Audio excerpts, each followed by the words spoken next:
Hello friends, मेरा नाम है साहिल कुमार और मैं एक नेटवर्क मार्केटिंग प्रोफेशनल हूं। आज हम लोग बात करने वाले हैं एक बहुत ही इम्पॉर्टेंट टॉपिक पे कि अगर जो काम हम लोग आज कर रहे हैं, अगर हमें उससे कोई बेहतर काम मिले या आज हम जो हमारे पास है अगर उससे कोई बेहतर ऑप्शन मिले तो वो हमें कर लेना चाहिए या नहीं कर लेना चाहिए।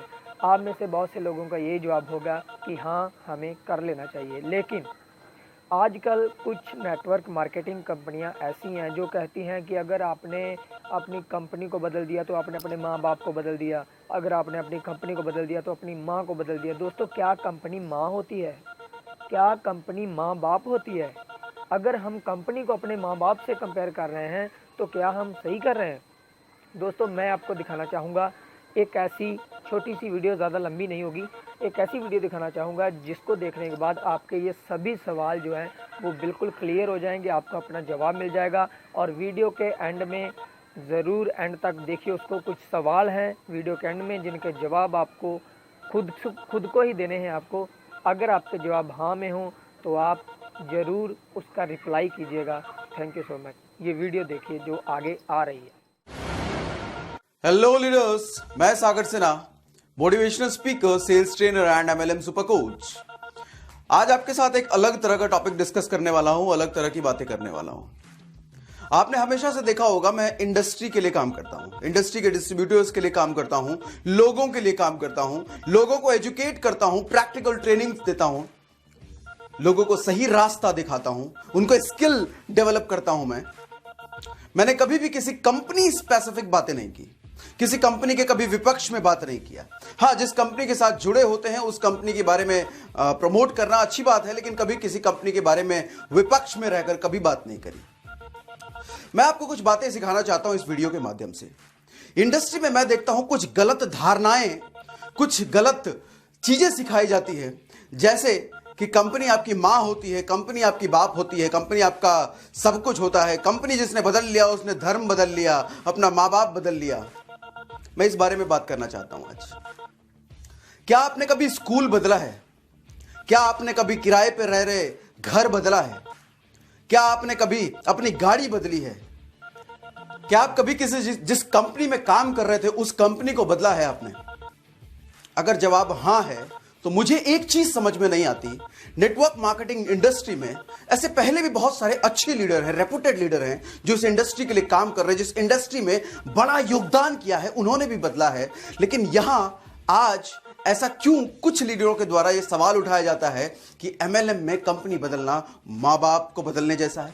ऐसा क्यों है? क्यों सीधा एक कंपनी की तुलना मां बाप से की जाती है? अरे, मां बाप कौन होते हैं? मां बाप होते हैं वो जो अपने बच्चे के पेट पालने के लिए खुद भूखा रहते हैं। मां बाप होते हैं वो जो रात रात भर जागते हैं ताकि उनका बच्चा सो पाए। मां बाप होते हैं वो जो दिन भर भागते हैं ताकि उनका बच्चा घर में आराम से रह सके। मां बाप होते हैं वो जो खुद अच्छी एजुकेशन भले ही ना पाए लेकिन अपने बच्चों के अच्छे एजुकेशन के लिए अपना दिन रात एक करते हैं। वो होते हैं मां बाप। और कंपनी कौन होती है? कंपनी तो वो होती है जब आप कंपनी को टर्नओवर देते हो, कंपनी को पूरे महीने बिजनेस देते हो, तो महीने के एंड में कंपनी आपको निकाल के आपको पैसा दे देती है। कंपनी हमेशा प्रोफेशनल होती है और कंपनी की तुलना हम मां बाप से करते हैं। मुझे तो लगता है ऐसे में अपने मां बाप की हम तौहीन कर रहे हैं। मां बाप जो हमेशा हमें निस्वार्थ भाव से हमारे को देने के लिए हमेशा हमें देते रहते हैं, कभी उनका कोई स्वार्थ नहीं होता, जिंदगी भर हमें पालते हैं, पोसते हैं, जिंदगी भर हमेशा हमारा अच्छा चाहते हैं, निस्वार्थ भाव से हमारे बारे में कामना करते हैं। मां बाप की तुलना हम कंपनी से करते हैं। कंपनी जो हमेशा प्रोफेशनल होती है, कंपनी जिसको आप जब तक बिजनेस नहीं दे वो आपको 1 रुपए नहीं देने वाली, मां बाप की तुलना हम करते हैं। बहुत बुरा लगता है मुझे ऐसे लीडर्स के एग्जाम्पल सुन के। कुछ लोग ऐसे एग्जाम्पल देते हैं, मां बाप बदलने जैसा है कंपनी। कैसे? आपको पता है ये नेटवर्क मार्केटिंग इंडस्ट्री का जन्म क्यों गया था? आई क्यों थी अस्तित्व में? ये आई थी, इसका मेन एजेंडा था कंज्यूमर एम्पावरमेंट। लोगों को एम्पावर करना इसका एजेंडा था। लोगों के हाथों में इनकम पकड़ाना इसका एजेंडा था।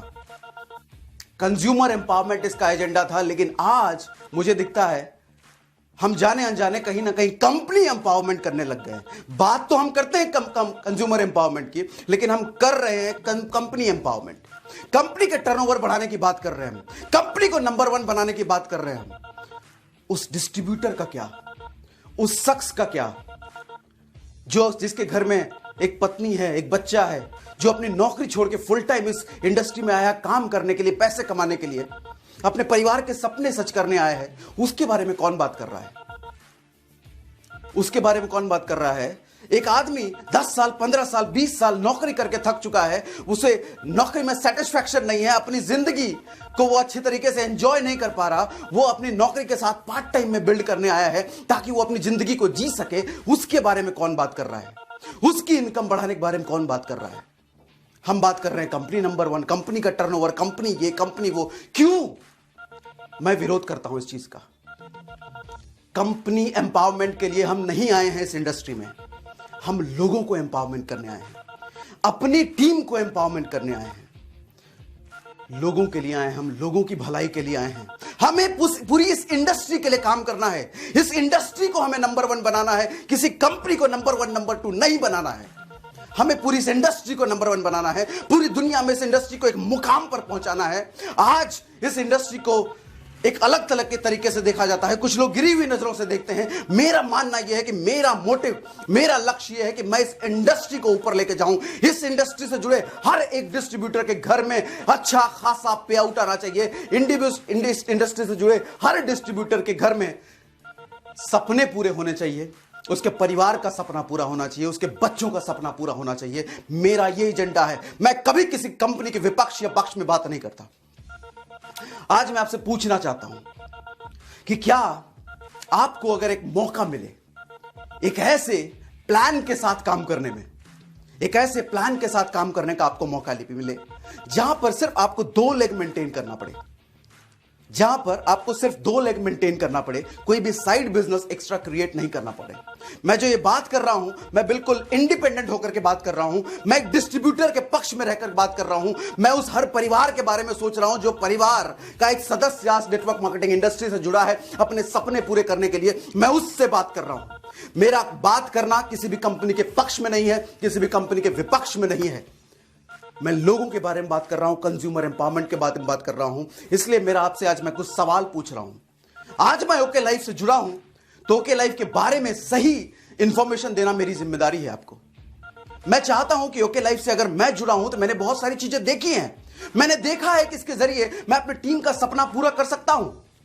मैं अपनी टीम जो फुल टाइम में, जो एक लड़का 21 साल 22 साल का लड़का आज हमारे साथ जुड़ा है अपने सपने पूरे करने के लिए, मैं उसका सपना ओके लाइफ के साथ पूरा कर सकता हूं। मैं अपने लोगों के घरों में अच्छी अच्छी गाड़ियां दिलवा सकता हूं, अच्छे घर में उनको दिलवा सकता हूं, अच्छा रहन सहन उनको दिलवा सकता हूं। मैंने ये सारी चीजें देखी है, इसलिए मैं ओके लाइफ के साथ जुड़ा हूं आज। अब ओके लाइफ में ऐसा क्या है, मैं आपको कुछ सवालों के जरिए बताना चाहता हूं। जवाब नहीं दूंगा, मैं आपको कुछ सवाल बताना चाहता हूं, कुछ सवाल पूछना चाहता हूं। इन सवालों के जरिए आप समझ सकते हैं कि हम ओके लाइफ में क्यों आए और किसी को भी ओके लाइफ केयर में क्यों आना चाहिए। पहला सवाल मेरा, जैसे मैंने आपसे पूछा, अगर आपको मौका मिले सिर्फ 2 लेग के बिजनेस प्लान में काम करने के लिए, सिर्फ 2 लेग, कोई भी एक्स्ट्रा बिजनेस, कोई तीसरा लेग, चौथा लेग आपको डालने की जरूरत ना पड़े, बिजनेस आसान होगा या मुश्किल, आप बताएं। मेरा अगला सवाल, कैसा रहे अगर टीम में रीपरचेज बना हुआ है, हर महीने रेगुलर रीपरचेज आ रहा है, आपका फोकस कहां होगा? नई ज्वाइनिंग पे ऑफ कोर्स। जब आपका मैक्सिमम फोकस सिर्फ नई ज्वाइनिंग पे है क्योंकि रीपरचेज तो आ रहा है, आपका बिजनेस आसान होगा या मुश्किल होगा? मेरा अगला सवाल, अगर प्लान ऐसा हो जिसमें डेप्थ कटिंग ना हो, डेप्थ कटिंग कहने का मतलब आपके पास कंडीशंस नहीं हो, आपको सिर्फ 3 लेग तक या 4 लेग तक या 5 लेग तक पैसा मिलेगा, उसके नीचे नहीं मिलेगा, क्योंकि डेप्थ तो अपने आप जाता है जी। कंपनी मीटिंग करती है, सेमिनार करती है, कंपनी बड़े बड़े फंक्शंस करती है, तो डेप्थ तो अपने आप जाएगा जी। लेकिन वो डेप्थ डिस्ट्रीब्यूटर का कट जाता है। मैं एक ऐसे प्लान की बात कर रहा हूं जहां पर डिस्ट्रीब्यूटर का डेप्थ ना काटा जाए, अनलिमिटेड डेप्थ तक पैसा आए। कैसा रहेगा? मेरा अगला सवाल, कैसा रहे जब डाउनलाइन आपके बराबर लेवल पे आ जाए, तो उस वक्त आपको सरवाइव करने के लिए, इनकम लेने के लिए कोई extra business, extra leg open करने के लिए ना कहा जाए। बिजनेस आसान होगा या मुश्किल होगा? कैसा रहे? मेरा अगला सवाल है आपसे, कैसा रहे अगर सिंगल लेग स्पॉन्सर जिसको आपने किया है उस लेग से भी आपको पैसा आए, बिना कोई मैचिंग, बिना कोई क्राइटेरिया मीट करे हुए सिर्फ और सिर्फ सिंगल लेग्स से भी आपको पैसा आए, और वो भी अनलिमिटेड पैसा आए, कैसा रहेगा? मेरा अगला सवाल, कैसा रहे कि आप एक ऐसे बिजनेस प्लान के साथ काम करो जो बिजनेस प्लान एक 10 साल के बच्चे को भी 10 मिनट में समझ में आ जाए। मैंने क्या कहा? 10 साल के बच्चे को 10 मिनट में समझ आ जाए। इतना आसान बिजनेस प्लान के साथ काम करो। ये इतना आसान बिजनेस प्लान होने की वजह से डुप्लीकेबल प्लान होता है ये, और जब प्लान डुप्लीकेबल होता है तो प्लान प्रेजेंटर बढ़ जाते हैं टीम में। प्लान प्रेजेंटर बढ़ जाते हैं तो लोगों की ज्वाइनिंग बढ़ जाती है, और जब ज्वाइनिंग लोगों की बढ़ेगी तो बिजनेस बढ़ेगा या कम होगा? यानी बिजनेस आसान होगा या बिजनेस मुश्किल होगा? आप बताएं। कैसा रहे अगर आपको अपना DP stock point store open करना है तो 5 लाख के इन्वेस्टमेंट के बजाय सिर्फ 50,000 रुपए में आप अपना स्टोर ओपन कर पाए। इवन 5 लाख का स्टोर ओपन करते हैं तो आपको 7% कमीशन मिले, 50,000 का ओपन करते हैं तो 4% डीपी पर कमीशन मिले। कैसा रहेगा? कैसा रहे अगर आपको रिटेल प्रॉफिट अप टू 40% मिले, यानी कि अप टू 40%, 40% सिर्फ रिटेल प्रॉफिट मिले, यानी कि 10,000 का सामान बेचोगे तो 4,000, 1 लाख का बेचने पे 40,000, अप टू 40% आपको रिटेल प्रॉफिट। कैसा रहे कि आपका पे आउट हर महीने बढ़ते क्रम में आए, कभी घटे ना, गिरे ना, बढ़ते क्रम में आए? कैसा रहेगा? अगर आपका जवाब भी इन सारे सवालों के लिए हां है और आप जानना चाहते हैं कि ये अगर हो जाए तो अच्छा रहेगा, तो स्क्रीन पे दिया हुआ नंबर में दिख रहा है आपको, वहां पे कॉल करें। हमारे साथ जुड़ने के लिए हमें कॉल करें। कमेंट में भी नंबर दिया है और डिस्क्रिप्शन में एक फॉर्म भी है। कमेंट में भी उस फॉर्म का लिंक है, गूगल फॉर्म का लिंक है। उस फॉर्म को फिल करें, हमारी टीम की तरफ से आपको कॉल आएगी और आपको डिटेल में समझने का मौका मिलेगा ये जो पॉइंट्स मैंने रेज किए हैं, ये पॉइंट्स कैसे होते हैं। जल्दी आपसे मिलूंगा अगले वीडियो में। Thank you very much. Good day, bye bye.